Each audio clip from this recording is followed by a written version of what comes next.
साथियों, आप देख रहे हैं बीएमटीवी यूट्यूब चैनल। मैं सतवंत सिंह राणा।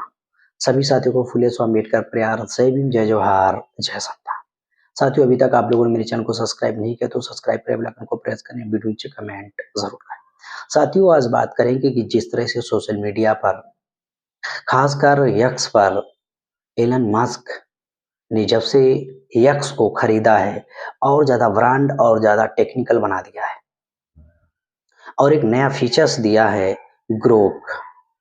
उससे आप जिस तरह के सवाल पूछेंगे आपकी भाषा में जवाब देता है और वो भी बहुत सारा मसाला देता है, बहुत सारे आपको फैक्ट देता है, बहुत सारी जानकारी के पीछे आपको जानकारी देता है।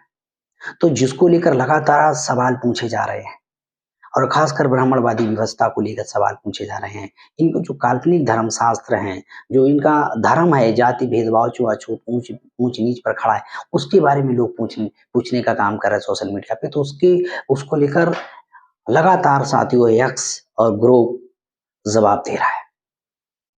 अभी बहुत सारे रामायण के बारे में सवाल पूछे गए, द्वारिका के बारे में सवाल पूछे गए। ये द्वारिका उसको भी उसने काल्पनिक घोषित किया। रामायण के बारे में सवाल पूछे गए कि जो राम सेतु है, क्या ये सच्चे है, उसको भी साथियों काल्पनिक घोषित किया गया। और राम को लेकर भी ये जवाब दिया कि राम ऐतिहासिक नहीं है, पौराणिक है।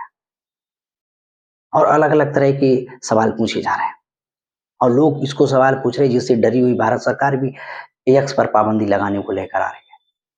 क्यों डरी हुई है? क्योंकि आज इंफॉर्मेशन, आज आज विज्ञान का युग है और इस विज्ञान के युग में कोई भी पाखंड, अंधविश्वास और बदमाशी छुपने वाली नहीं है।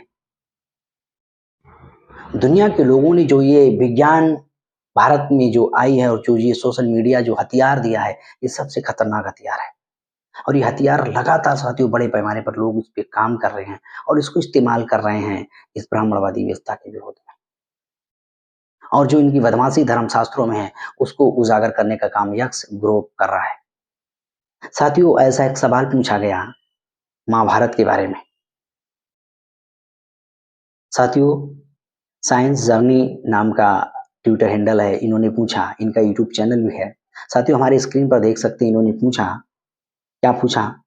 महाभारत तथा कृष्ण को ऐतिहासिक और वैज्ञानिक रूप से काल्पनिक क्यों माना जाता है? तो साथियों, इसको लेकर जवाब आया कि इसको काल्पनिक क्यों माना जाता है। आगे जवाब देता है ग्रोक, जवाब देता है कि महाभारत और कृष्ण को ऐतिहासिक व वैज्ञानिक रूप से काल्पनिक इसलिए माना जाता है, मतलब महाभारत और श्री कृष्ण को काल्पनिक इसलिए माना जाता है क्योंकि इनकी घटनाओं व अस्तित्व की पुष्टि के लिए समकालीन सबूत नहीं है। जो इसमें घटित घटनाएं महाभारत में हुई हैं, श्री कृष्ण की जो घटित घटनाएं चित्रण दिखाया जाता है हमें धारावाहिक में, चैनलों पर अलग अलग, वर्तमान में इसको सिद्ध करने के लिए कोई एविडेंस, सबूत नहीं है, फैक्ट नहीं है। द्वारिका में पुरातात्विक खोजें प्राचीन बस्तियों को दर्शाती हैं, पर महाभारत या कृष्ण से सीधे नहीं जुड़ती हैं, सीधे नहीं जुड़ती जो अभी तक एविडेंस आए हैं। अलौकिक तत्व और मौखिक परंपरा ऐसे ऐतिहासिक तथ्य मानने में बाधा डालते हैं। विद्वांस, जो विद्वांस लोग हैं, इसे संस्कृति कथा मानते हैं। जो विद्वांस लोग हैं, जो विद्वांस हैं, जो विद्वान हैं, जो विद्वान लोग हैं, वो विद्वान क्या है, इसको एक संस्कृति कथा मानते हैं। हालांकि कुछ पुरातात्विक आधार पर वास्तविक की वकालत करते हैं। कुछ जो विद्वान हैं, जो विद्वान हैं, वो लोग पुरातात्विक आधार पर वास्तविक की वकालत करते हैं। विद्वान लोगों का ये एक आर्गुमेंट है।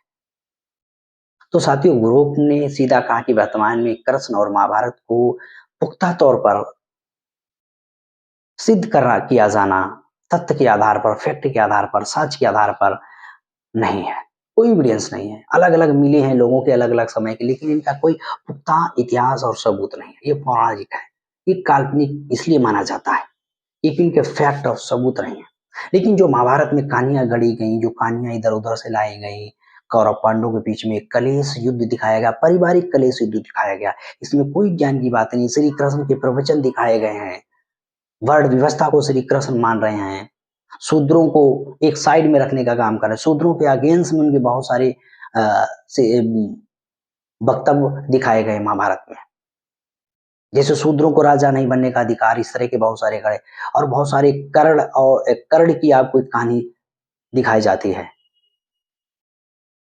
तो ये सारा का सारा जो महाभारत है, ये जो बड़ व्यवस्था में ब्राह्मण और क्षत्रियों को राजा बनने का जो अधिकार था और आपस में लड़े, इन पांडवों ने द्रौपदी को जुआ में हार गए। ये नंबर वन के जुआड़ी थे। ये पांडव जो थे दुनिया के सबसे पहले जुआड़ी थे जिन्होंने स्त्री को दांव पर लगा दिया, द्रौपदी को।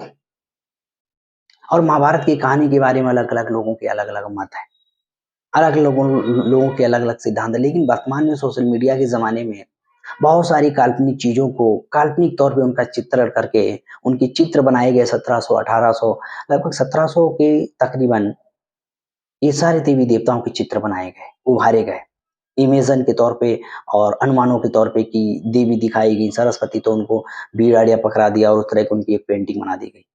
राम के बारे में देखा तो उनकी एक काल्पनिक पेंटिंग बना दी गई। श्री कृष्ण को ऐसे थे, ग्वाला थे, इस तरह से पंख लगाते थे, ऐसे तो उनको एक इमेजिन एक सोचा गया और काल्पनिक उनका चित्र बना दिया गया और लोग उनको मानते हैं, वास्तविक यही है। श्री कृष्ण के बारे में बहुत सारी कहानियां हैं जो बहुत ज्यादा अश्लीलता भरी कहानियां हैं, जो वर्तमान के कानून के दायरे में फैक्ट कानून के दायरे में क्रिमिनल है और वो भी क्रिमिनल नहीं है, वो सीरियस क्रिमिनल के दायरे में है। श्री कृष्ण की लीलाएं, लेकिन लोग मानते हैं लीलाएं। लेकिन इधर ये कोई पुख्ता सबूत नहीं है, लेकिन लोग मानते हैं, लोगों की मानताएं हैं, लोगों की आस्था है। लेकिन लोगों की आस्था और मानताओं पर मैं कोई ठेस नहीं पहुंचा रहा हूँ। मैं एक जनरली बात कर रहा हूँ कि इसके फैक्ट और सिद्धांत जो ग्रो कर रहा है, और इसकी बात को भी मैं पुष्टि नहीं कर रहा हूँ। मैं कोई भ्रामिक चीज नहीं फैला रहा हूँ। मैं ये बात कर रहा हूँ सोशल मीडिया पे जिस तरह से इस तरह के आर्गूमेंट हो रहे हैं महाभारत श्री कृष्ण को लेकर, कि श्री कृष्ण क्या वास्तविक ऐतिहासिक हैं या पौराणिक हैं या काल्पनिक हैं, इस तरह के बहुत सारे आर्गूमेंट हो रहे हैं। लोगों के अपने अलग अलग मत है, लोगों की अपनी अलग अलग सोच है, लोगों की अलग अलग जिज्ञासा है जानने की। तो ये जो महाभारत है और रामायण है, ये एक काल्पनिक है, ये महाकाव्य हैं, ये काल्पनिक है, ये पौराणिक कथाएं, इनको सिद्ध नहीं किया जा सकता है, इनको माना जा सकता है, इनको मान लिया जा सकता है, इनमें क्रॉस आर्गूमेंट नहीं किया जा सकता है, माना जा सकता है लेकिन सिद्ध नहीं किया जा सकता है। तो ये सारी की सारी चीजें वर्तमान में एक बहुत बड़ा इतिहास का मैटर है और बहुत बड़ा रिसर्च का मैटर है। इस पे बड़ा रिसर्च होना चाहिए, वास्तविक क्या और हकीकत क्या है। आज विज्ञान का युग है, विज्ञान के युग में बहुत कुछ डेवलप हो चुका है, बहुत कुछ हजारों सालों के अवशेषों से पता कर लिया जाता है, इतना साइंस एडवांस है।